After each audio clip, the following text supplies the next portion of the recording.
Hi students, it's Kailash. 12th standard lesson number 1 electrostatics. இந்த லெசன்ல exercise problem 3 ஓட சொல்யூஷனை இந்த வீடியோ செஷன்ல பார்ப்போம். போலாங்களா சமுக்குள்ள? ஃபர்ஸ்ட் நம்ம கொஸ்டின் படிச்சு பார்க்கலாம். ஸோ இங்க ஒரு டயக்ராம் கொடுத்துருக்காங்க. ஸோ இந்த டயக்ராமுக்கு ரிலேட்டடான கொஸ்டின் இங்க உங்களுக்கு லெஃப்ட் சைடில் இங்க பிரிண்ட் ஆயிருக்கு பாருங்க.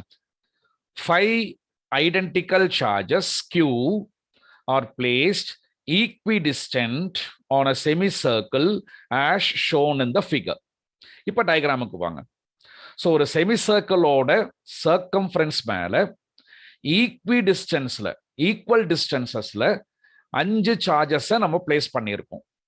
இந்த 5 சார்ஜஸோட மேக்னிடியூட்ஸ் பார்த்தீங்கன்னா same Q each.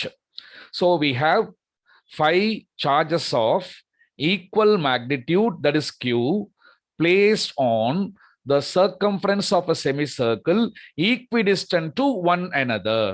So first chargeக்கும் second chargeக்கும் இடையில இருக்கக்கூடிய இந்த distance, second chargeக்கும் third chargeக்கும் இடையில இருக்கக்கூடிய இந்த distance, third and fourth chargeக்கு இடையில இருக்கக்கூடிய இந்த distance, and fourth and fifth chargeக்கு இடையில இருக்கக்கூடிய இந்த distance. இந்த நாலுமே same. That is what they have given in the question. Right. Now let us go to the second part of the question. Another point charge, small q, is kept at the center of the circle of radius r. You know, if I just extend or complete a semicircle, I end up with a circle. If in the circle oda center la, we have placed a charge of magnitude small q. And the radius of the circle is nothing but capital R. இப்போ என்ன calculate பண்ண சொல்லியிருக்காங்கன்னா, calculate the electrostatic force experienced by the charge small q. So இந்த சர்க்கிளோட centre ஒரு செமிசர்க்கிளோட சென்டர்ல நம்ம place பண்ணியிருக்கிற இந்த சார்ஜ் கியூவோட கியூ மேல எவ்வளவு எலக்ட்ரோஸ்டாட்டிக் ஃபோர்ஸ் இருக்கும் அப்படிங்கிறத நம்ம கண்டுபிடிக்கணும். இப்போ இந்த சார்ஜ் ஸ்மால் கியூ மேல இந்த 5 சார்ஜஸுமே சர்க்கம்ஃபரன்ஸ் மேல நீங்க பிளேஸ் பண்ணியிருக்கிற 5 சார்ஜஸுமே ரிப்பல்ஷன் ஃபோர்ஸ் கொடுக்கும். Because you can see all the charges are like charges. And you know, like charges will repel each other. அப்ப இந்த சார்ஜ் ஸ்மால் கியூ இருக்கு இல்லைங்களா, இது மேல மொத்தமாக 5 ஃபோர்ஸஸ் நமக்கு ஆக்ட் பண்ணும். இந்த 5 ஃபோர்ஸஸோட ரிசல்டன்ட் நம்ம கண்டுபிடிச்சிட்டோம்னா that will be the net electrostatic force experience by the charge Q. So இப்போ நம்ம என்ன பண்ணணும்னா, இந்த ஸ்மால் கியூ சார்ஜ் மேல ஆக்ட் பண்ணக்கூடிய 5 ஃபோர்ஸஸோட மேக்னிடியூட ஸ்டெப் 1ல கண்டுபிடிங்க. And you know, force is a vector quantity. So forces oda resultant கண்டுபிடிக்கும் போது we should add them vectorially. So vectorial add பண்றதுனா என்ன அர்த்தம், மேக்னிடியூடோட டைரக்ஷனையும் சேர்த்து நம்ம ஆட் பண்றது தான் வெக்டோரியல் அடிஷன். அப்ப இந்த ஸ்மால் கியூ மேல ஆக்ட் பண்ணக்கூடிய 5 ஃபோர்ஸஸ் இந்த சர்க்கம்ஃபரன்ஸ் மேல நம்ம பிளேஸ் பண்ணிருக்கிற அந்த 5 சார்ஜஸும் ஒவ்வொன்றும் ஒவ்வொரு ஃபோர்ஸ் கொடுக்கும் இல்லைங்களா. ஸோ டோட்டலா 5 ஃபோர்ஸஸ் இருக்கும் இல்லையா. இந்த 5 ஃபோர்ஸஸோட மேக்னிடியூட ஸ்டெப் 1ல கண்டுபிடிப்போம். அடுத்தது இந்த 5 ஃபோர்ஸஸோட டைரக்ஷனை ஃபிக்ஸ் பண்ணுவோம். அதுக்கப்புறமா we will find out the total force or the net electrostatic force experienced by the charge small q. And since force is a vector quantity, உங்க ஃபைனல் ஆன்சரை வெக்டார் ஃபார்ம்ல நீங்க எழுதணும். ஸோ இங்க வெக்டார் ஃபார்ம்ல எழுதுறதுக்கு நமக்கு என்ன பண்ணிருக்காங்கன்னா, Cartesian system of coordinates x axis and y axis கொடுத்திருக்காங்க. You know, a unit vector taken along x direction is I cap. And the unit vector taken along y direction is j cap. Okay, right. So இந்த மாதிரி ஒரு framework நம்ம மைண்ட்ல போட்டு வச்சிட்டோம்னா இப்போ நமக்கு சம் பண்றது ப்ரொசீட் பண்றது ஈஸியா இருக்கும். சரி, ஃபர்ஸ்ட் given. இப்போ இந்த for the sake of convenience நான் இந்த டயக்ராம்ல ஒரு சின்ன கோல்மால் நான் பண்ண போறேன். இந்த டயக்ராம்ல சின்ன ஆல்ட்ரேஷன்ஸ் நான் பண்ண போறேன். This is for the sake of convenience. அதாவது நான் என்ன பண்ண போறேன்னா, இந்த சர்க்கம்ஃபரன்ஸ் மேல நம்ம பிளேஸ் பண்ணி இருக்கிற இந்த 5 சார்ஜஸுமே they are of equal magnitudes, that is q அப்படின்னு கொஸ்டின்ல கொடுத்திருக்காங்க. இப்போ இந்த கிவன்ல இந்த டயக்ராமை நான் ரீட்ரா பண்ண போறேன். நீங்களும் இப்படிதான் பண்ணணும். ஸோ அப்ப என்ன பண்ணுங்கன்னா, இந்த 5 சார்ஜஸோட மேக்னிடியூட்ஸை q அப்படின்னு எடுக்கிறதுக்கு பதில q1, q2, q3, q4, q5 அப்படின்னு எடுத்துக்கோங்க. So q1, q2, Q3, Q4 and Q5 எடுத்துட்டு let us mention Q1 equals to Q2 equals to Q3 equals to Q4 equals to Q5 equals to Q அப்படின்னு சொல்லி நம்ம என்ன பண்ணிடலாம், return ஃபார்மேட்ல mention பண்ணிடலாம். ஓகேங்களா? ரைட், பண்ணலாமா? இப்ப பாருங்க. So we have charge Q1, we have charge Q2 placed at certain distance from Q1. So Q1 Q2 இடையில என்ன டிஸ்டன்ஸ் இருக்கோ அதே டிஸ்டன்ஸ்ல we are placing a charge Q3 from Q2. அதே டிஸ்டன்ஸ்ல Q3 ல இருந்து Q4 அப்படிங்கிற சார்ஜை பிளேஸ் பண்றோம். And then we have a charge Q5 placed equidistant, same at the same distance in fact from Q4 as that of Q1 Q2 Q2 Q3 Q3 Q4. Right. அடுத்தது they have given R to be the radius of the circle. சர்க்கிளோட radius தான் நமக்கு semi சர்க்கிளோட radius ஆகும் இருக்கும், mathematical fact. இப்போ இந்த ஆரை வந்து வேற விதமா நம்ம இன்டர்பிரேட் பண்ணலாம். But before that I am going to place the charge small q at the center, right? And R now let us come back to the radius. R happens to be the radius of the semicircle, இல்லையா? இத கொஞ்சம் வேற விதமா interpret பண்ணலாம். என்னன்னா, R is the distance of the charge Q from Q1 and R is the distance of the charge small q from Q5 அப்படின்னு எடுத்துக்கலாம். சரிங்களா? And again, this is the radius. இதுவும் radius. இதுவும் radius. You know, a line joining the center of a circle and the circumference is radius. இப்போ இந்த radius எல்லாத்தையும் நீங்க வேற விதமா இன்டர்பிரேட் பண்ணிக்கங்க. என்னன்னு கேட்டா, distance of the charge small q from Q2, from Q3, from Q4, from Q5 and from Q1 அப்படின்னு நம்ம எடுத்துக்கலாம். ரைட். இப்போ அடுத்தது இந்த Q1 Q2 distance, Q2 Q3 distance, Q3 Q4 distance and Q4 Q5 distance are equal. சில mathematical interpretations இந்த சம்ல நம்ம பண்ண வேண்டி இருக்கும். அது தெரியலன்னா இந்த சம் வந்து நீங்க ப்ரொசீடே பண்ண முடியாது. So be thorough in maths, be strong in maths or try to become strong in maths first, okay, before doing physics. ஏன்னா நம்ம படிக்கிறது பார்த்தீங்கன்னா பிசிக்ஸ் கிடையாதுங்க, பிசி மேத்ஸ். மேத்ஸ் இல்லாம பிசிக்ஸ் கிடையாது, இல்லையா? ரைட். அப்ப இந்த 5 1 2 3 4 இன்ஃபேக்ட், ஸோ அந்த 4 டிஸ்டன்சஸுமே equal. Or in other words, இந்த 4 ஆர்க்ஸுமே பாத்தீங்கன்னா they are of equal length. ஆர்க்ஸோட லென்த் ஈக்குவலாக இருக்கிறனால இந்த 4 ஆர்க்ஸுமே இந்த செமி சர்க்கிளோட சென்டர்ல ஈக்குவல் ஆங்கிள்ஸை சப்டெண்ட் பண்ணும். ஸோ இப்போ நான் மார்க் பண்ணியிருக்கிற அந்த 4 ஆங்கிள்ஸுமே பார்த்தீங்கன்னா ஈக்குவலா இருக்கும், because the corresponding arc lengths are equal. Right. எவ்வளவு இருக்கும் இந்த ஆங்கிள் ஒவ்வொன்றும் அப்படிங்கிறத நம்ம செக் பண்ணுவோம். You know, at the center in a semicircle, the angle is going to be 180 degree. இப்போ இந்த 180 டிகிரி தான் நமக்கு எப்படி பிரியுங்க, 4 ஈக்குவல் பார்ட்ஸ் ஆக பிரேக் ஆகும், பிரியும். ஸோ 180 நீங்க 4 ஆல டிவைட் பண்ணீங்கன்னா I will be getting 45 degree. So all these angles, அதாவது Q1 Q2 ஃபார்ம் பண்ணக்கூடிய இந்த போர்ஷன், இந்த செக்டர், இந்த செக்டாரோட சென்டர்ல நமக்கு ஃபார்ம் ஆகிற ஆங்கிள் 45 டிகிரியா இருக்கும். அதே மாதிரி இந்த Q2 and Q3 இந்த 2 சார்ஜஸும் ஃபார்ம் பண்ணக்கூடிய இந்த செக்டர், அதுவும் இந்த சென்டர்ல பாத்தீங்கன்னா it will form an angle of 45 degree because arc lengths are equal.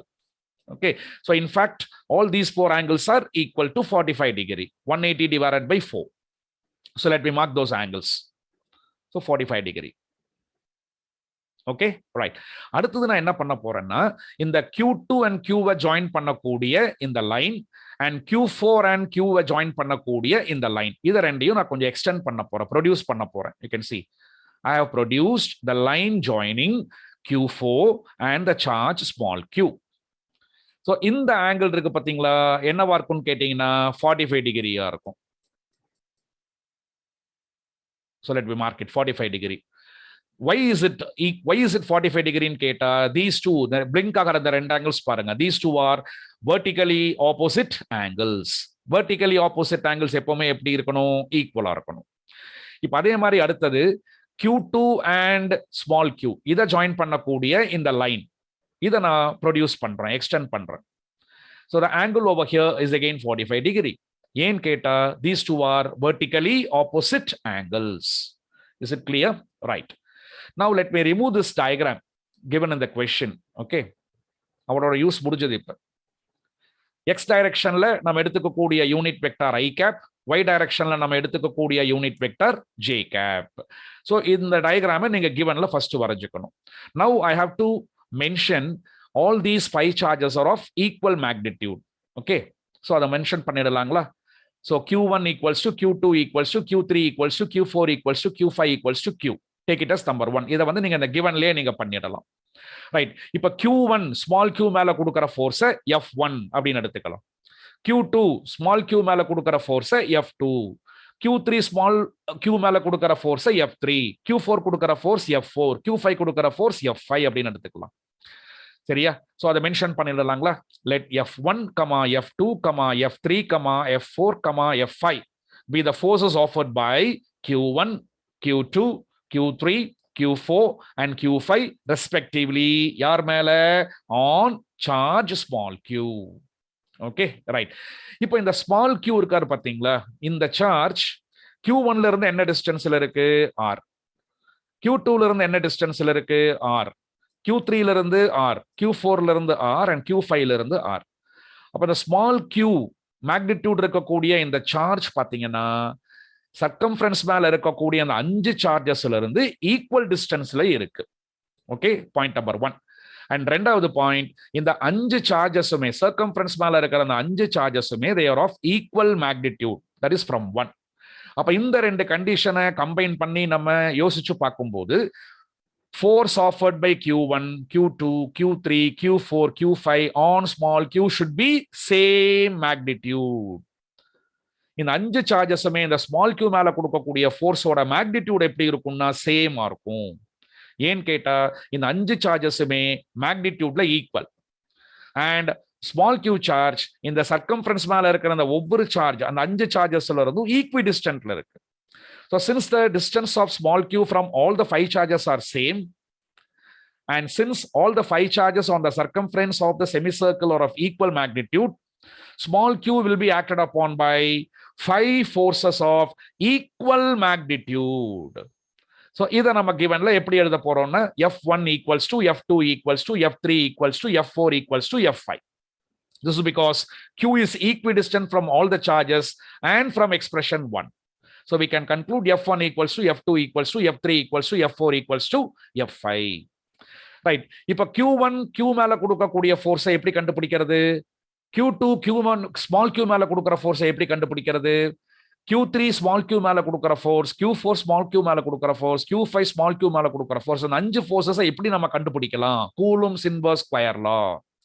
1 by 4 pi epsilon naught into q1 q2 divided by r square. So this is the formula to find force between any two charges, isn't it? இங்க q1 க்கும் q க்கும் இடையில இருக்கிற force, q2 க்கும் q க்கும் இடையில இருக்கிற force, q3 and q, q4 and q and q5 and q. இந்த 5 ஃபோர்ஸஸையும் நான் இந்த ஃபார்முலா வச்சு நான் கண்டுபிடிக்க போறேன். Okay, so now let us go to the solution step. So again, for the sake of convenience, I have pasted the diagram here. So let us first find the magnitude of the forces acting on q. இந்த 5 சார்ஜஸும் நமக்கு small q மேல கொடுக்கக்கூடிய ஃபோர்ஸோட மேக்னிடியூட முதல்ல நம்ம கண்டுபிடிப்போம். So we know F is equal to 1 by 4 pi epsilon naught into q1 q2 by r square. So நீங்க F1 கண்டுபிடிக்கும் போது இதான் நம்ம டயகிராம்ல அந்த givenல இத q1 ன்னு எடுத்துக்கிட்டோம் இல்லையா? அப்ப F1 கண்டுபிடிக்கும் போது q1 small q divided by r square into 1 by 4 pi epsilon naught. அதுக்கு அடுத்த ஸ்டெப்ல q1 q2 q3 q4 q5 எல்லாமே q க்கு ஈக்குவல்னு நம்ம பார்த்தோம். சோ அப்ப அதுக்கு அடுத்த ஸ்டெப்ல q1 க்கு பதிலா நம்ம என்ன பண்ணிக்கலாம்னா q சப்ஸ்டிட்யூட் பண்ணிக்கலாம். q2 க்கு பதிலா நம்ம என்ன பண்ணலாம்னா இந்த ஸ்மால் q நம்ம ரீடைன் பண்ணிக்கலாம் அப்படியே. டிவைடட் பை இது ரெண்டு கடையில இருக்கக்கூடிய டிஸ்டன்ஸ் பாத்தீங்கன்னா r, அதோட ஸ்கொயர். ஓகே, சோ இதுதான் இப்படிதான் நம்ம சம் ப்ரொசீட் பண்ண போறோம் பாருங்க. So f1 is equal to f2 equals to f3 equals to f4 equals to f5. That is equal to k times q1 q2 by r square. அதுல q1 க்கு பதிலா நான் என்ன பண்ண போறேன்? I'm going to take these charges. எல்லாமே பாருங்க same magnitude.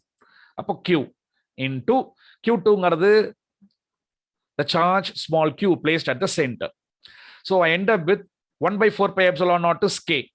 So k into capital Q into small q divided by capital R square, because the radius here is given as capital R. Okay, so this is the force offered by all the 5 charges lying on the circumference of the semicircle on the charge small q placed at the center. So 5 forces-உமே magnitude-ல equal-ஆ இருக்கும். Okay. இதுல k is equal to 1 by 4 pi epsilon naught, which is 9 into 10 to the power 9. அடுத்தது next பாத்தீங்கன்னா, let us find the direction of these forces. இந்த 5 forces-ஓட direction-அ நம்ம fix பண்ணுவோம். So போன ஸ்லைட்ல 5 forces-ஓட magnitude நம்ம பார்த்தோம். k times q small q by r square. So Q1 கொடுக்கிற force, Q2 கொடுக்கிற ஃபோர்ஸ், Q3 கொடுக்கிற ஃபோர்ஸ், Q4 கொடுக்கிற ஃபோர்ஸ், Q5 கொடுக்கிற ஃபோர்ஸ். அந்த 5 ஃபோர்ஸ்மே பாத்தீங்கன்னா Q divided by R ஸ்கொயருக்கு ஈக்குவலா இருக்கும் இல்லையா? இப்போ இந்த 5 ஃபோர்ஸஸோட டைரக்ஷன் நம்ம பார்க்கலாம். So when I have two charges, say ஒன்னு capital Q, இன்னொரு சார்ஜ் small q. இது ரெண்டையும் நம்ம ஜாயின் பண்ணலாம். I get the distance between the two charges.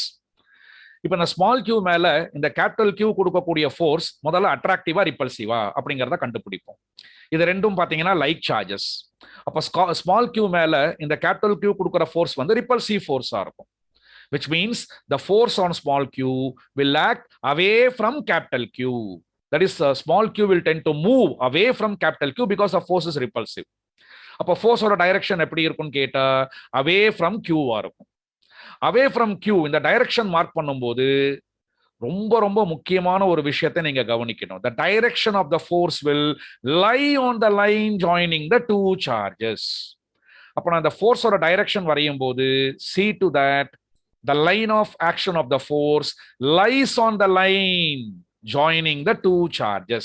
It should act along the line joining the two charges. அதாவது அந்த ஃபோர்ஸோட line of ஆக்ஷனும் இந்த ரெண்டு சார்ஜஸ் ஜாயின் பண்ணக்கூடிய லைனும் பாத்தீங்கன்னா இது எக்ஸ்டெண்ட் பண்ணீங்கன்னா கோயின்சைட் ஆக வேண்டும். So that is very important point we should remember. Okay, right. இப்போ Q1 கொடுக்கிற ஃபோர்ஸ் ஸ்மால் q மேல அதை நம்ம F1 ன்னு எடுத்துக்கிட்டோம். You can see all the 5 charges on the circumference of the circle and the small q charge are like charges.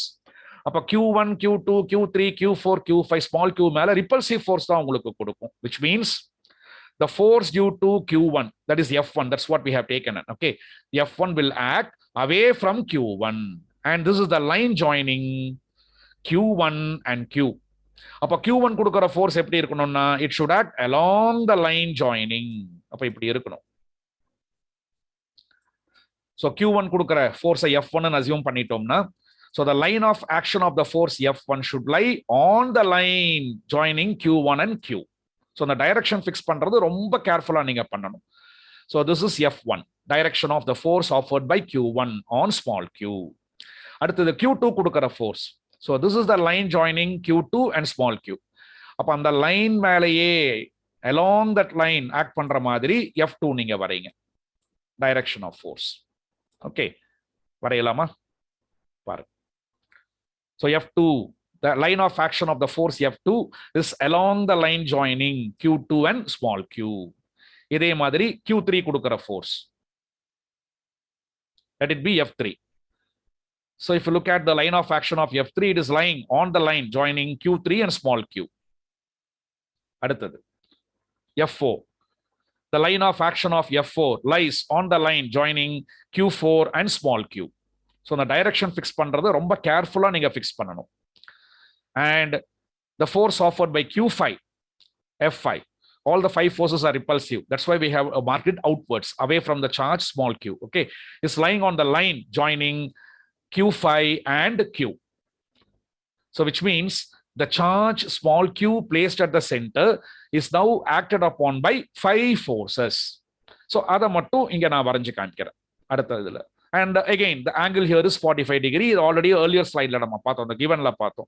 So these two are vertically opposite angles. And iduvum 45 degrees. So these two are vertically opposite angles.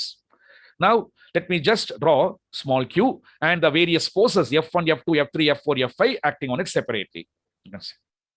So we have 5 forces. And you know already that these 5 forces are of equal magnitude. F1 oda value, F2 oda value, F3 oda value, F4 oda value, F5 oda value. அஞ்சுமே எப்படி இருக்கும்? ஈக்குவலா இருக்கும். ஏன் ஈக்குவலா இருக்கும்? Because small q is equidistant from all these 5 charges. Not only that, Q1, Q2, Q3, Q4 and Q5, all these 5 charges are of equal magnitude, namely Q.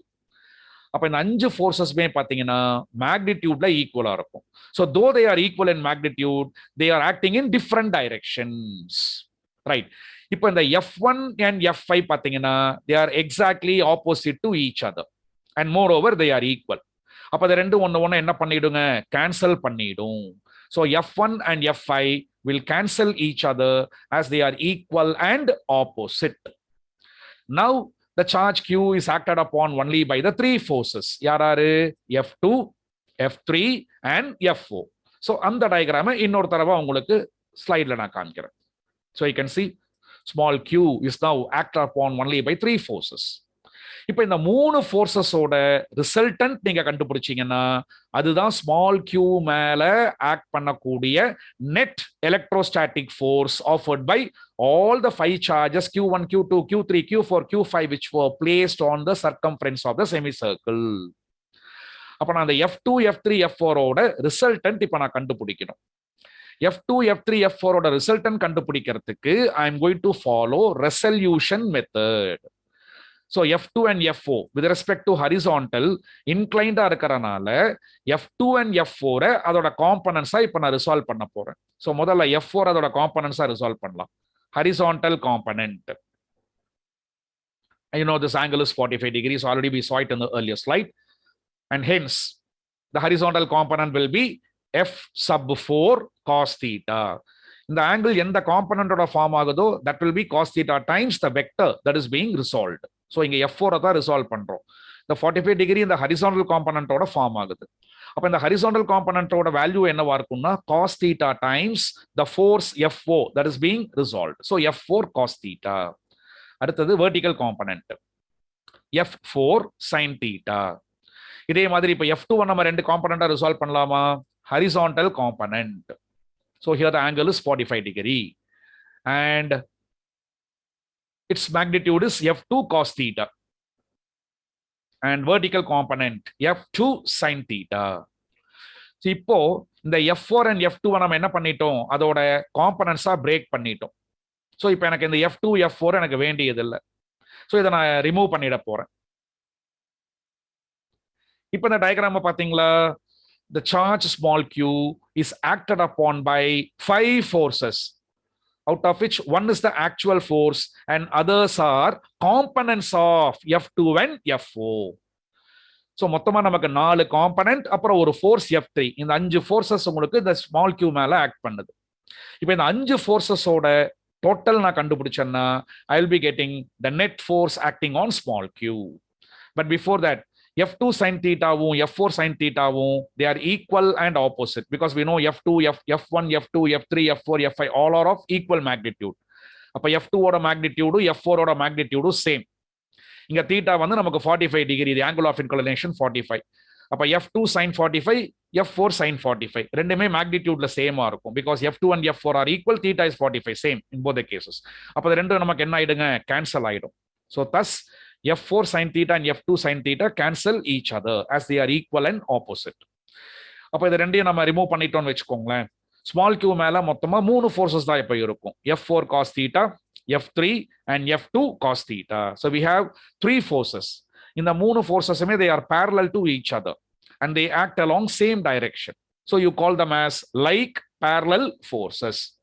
அப்ப small q மேல இப்ப பாத்தீங்கன்னா 3 லைக் parallel forces இருக்கும். அது அடுத்த ஸ்லைட்ல பாப்போம்.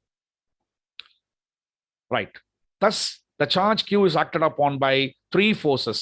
மைண்டுக்குள்ள like parallel forces, namely F4 cos theta, F3 and F2 cos theta.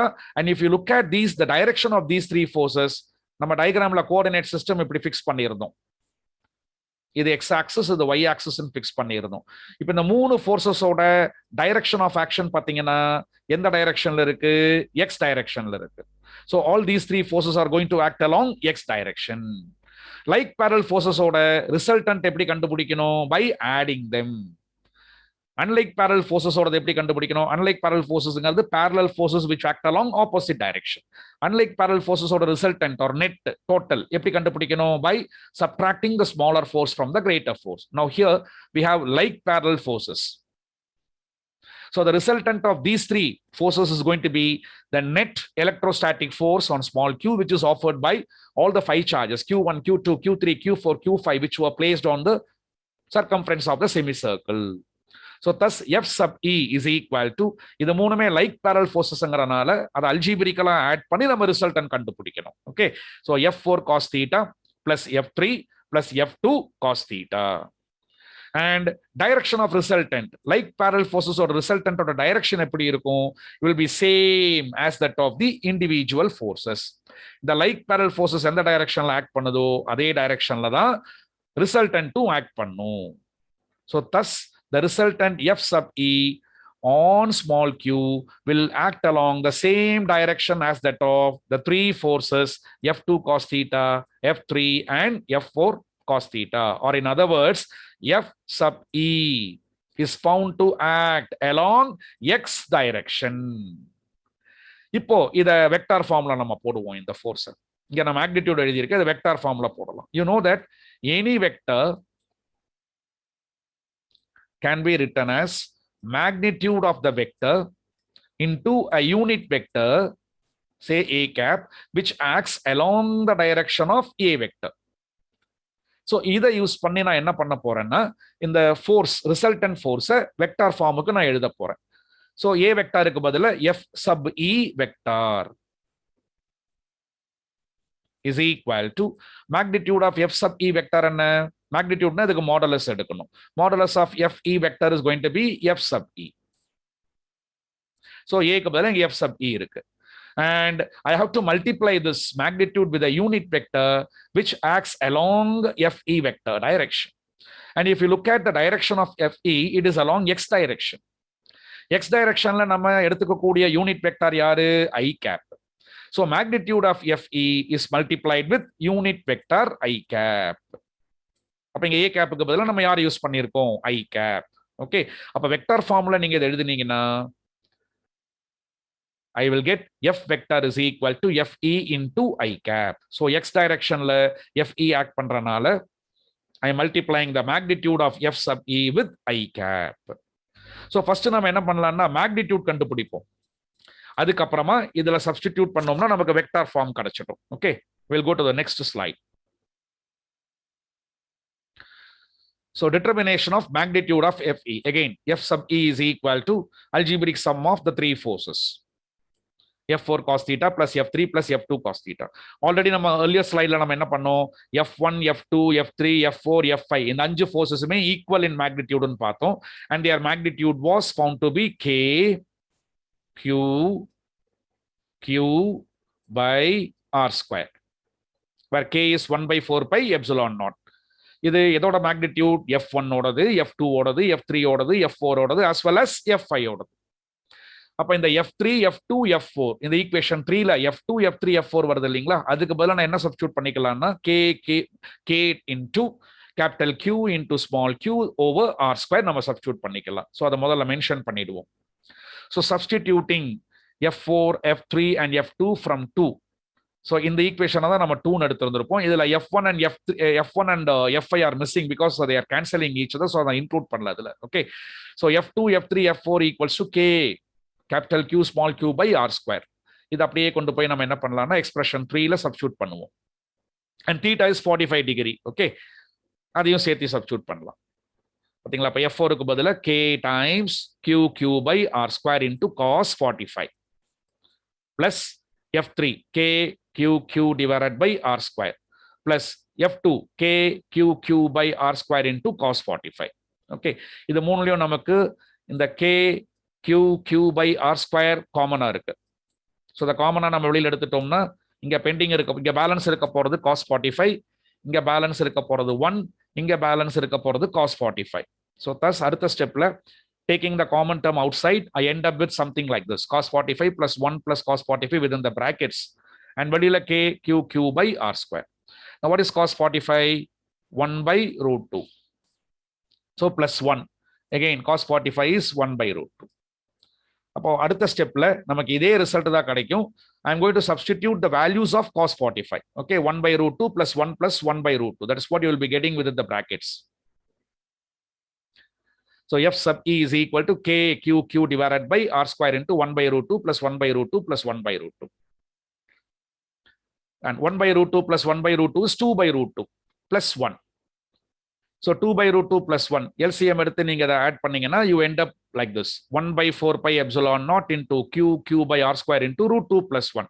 இதை நீங்க LCM எடுத்து add பண்ணீங்கன்னா or LCM எடுத்து add பண்ணலாம், இப்படியும் நீங்க பண்ணலாம். இந்த denominator இங்க 2 by root 2 இருக்கு இல்லையா, இதை நம்ம rationalize பண்ணிடலாம். Into root 2 by root 2. Okay. So root 2 into root 2 will become 2 in the denominator. Numerator la 2 root 2 இருக்கும். And we have this plus 1 here. So the 2 என்ன ஆயிடும், cancel ஆயிடும். So thus I end up with root 2 plus 1 within the bracket. Okay. All right. So simplifying this, I get 1 by 4 pi. I have substituted the value of k here.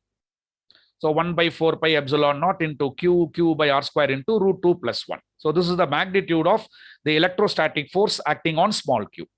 Now I have to put this in vector form. So already earlier slide la nama vector form பார்த்தோம். Fe vector is equal to magnitude of Fe vector is Fe multiplied with I cap. அப்ப இந்த Fe ஓட magnitude இங்க நீங்க substitute பண்ணணும். Okay. So I will get something like this. F sub E vector is equal to Fe க்கு பதிலா இந்த magnitude இங்க substitute பண்ணிட்டோம். We have I cap here and N is Newton. So this is your electrostatic force acting on small q placed at the center of the semicircle. So that's all about the solution of sum number 3. Thanks a lot. Meet you soon. Bye.